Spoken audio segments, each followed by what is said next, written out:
watching black people attack and tear each other down, curse each other out, call each other all kind of crazy names, and treat each other like dog crap. And then we get hype over it, and we can't wait to talk to our friends about it the next day. Look what happened to so and so and so and so. Look who said. Look what so and so said about so and so. We get excited over that kind of garbage, absolute garbage. Why is that? Some of it has to do with the programming that we've received through slavery, indoctrination. If you go back into the slavery days, a lot of these people are victims of slavery. These people who are out here doing these attacks, virtually and in person, they're victims of the slave mentality. These people are true slaves, absolute true slaves to the ultimate letter of the word in the current day. Just, acting on slave tactics that were taught to them by their slave masters. You know, there's people out here hopping on YouTube lives, making up fake information, and the black people are in the comments going, rah, rah, rah, rah, rah. Just hyped up, just pumped up. Shots fired. Oh, yeah. Some controversy. We need turmoil and controversy. This all goes back to the slavery days, where they would take two black men, they call it buck fighting, and they would make them fight each other to the death. They would take two black men and see which one was the strongest, try to work you to death, and which one survived the hard labor, which one can survive being beat the most, and take that guy and make him mate with all the different women. So they would take what they call a wench. They would take her and they would snatch her away from her mom at an early age, in the early teens, sometimes pre-teen, and they would have these bucks start mating with them so they can make these babies. So they would try to mate the strongest with the younger women and create these strong men that they can use to make all the money for them by building, doing labor, picking cotton, and everything else they needed done, serving them in their houses and everything else. But it really came down to how much hard labor can you do. It's all the Willie Lynch papers. This is all, I'm not making this off the top of my head. This is all facts. And so they'll snatch a woman away from the mom early, make her mate with these bucks, just like you're trying to mate horses and stuff.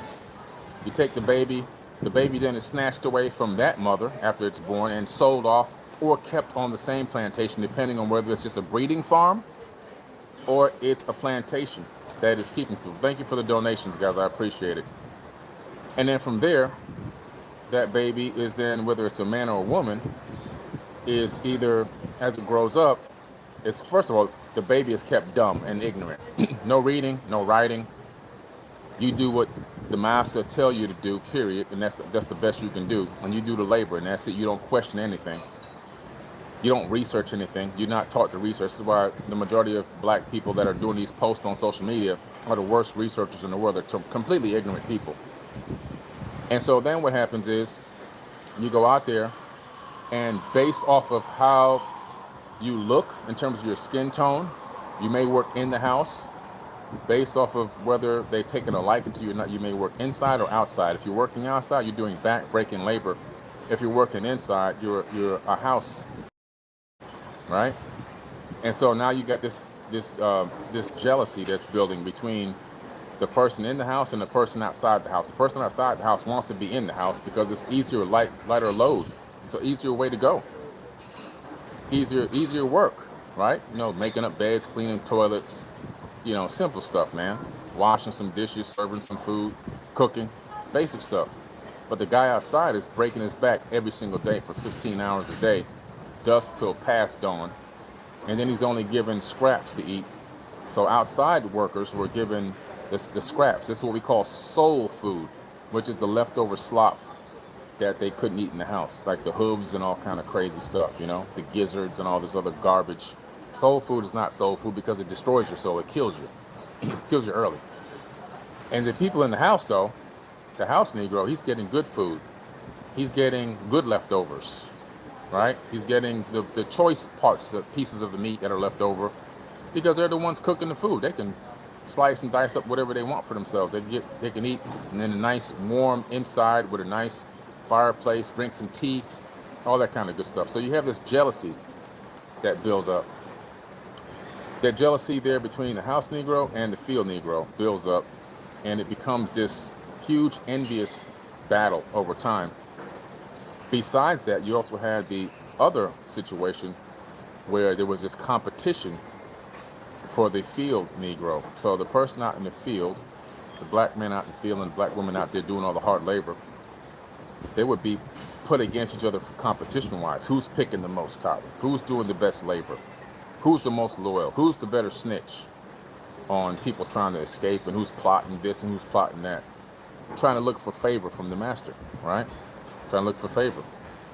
And so that built up this thing where I gotta put this one down so I can look better. Then you had to, that's when the beginnings of, I gotta make up stuff about this person, because if I make up stuff about this person to the master, I'm gonna have favor in the master's eyes. And when I have favor in the master's eyes, then guess what? I'm gonna get a little bit more favoritism. I might be able to eventually one day be in the house or whatever. Okay? So I might get an extra plate of food, who knows? All this crazy stuff. So this starts this little battle there. So you have all these little internal battles going. And so what you have is a race of people that want to see you do good, but never better than them. They want to see you, and when I say you, I'm talking about only blacks. They want to see you black person do good, but never better than them. Once you surpass where they are, mentally, consciously, and financially, they must go on the attack.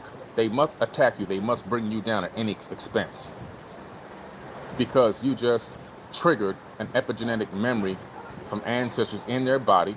You triggered their ego. You triggered their ignorance and their inability to succeed at a specific level. You trigger the envy in them, the pure, unadulterated envy. And then what happens?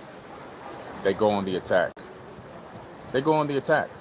By Compendium of the Emerald Tablets by Billy Carson.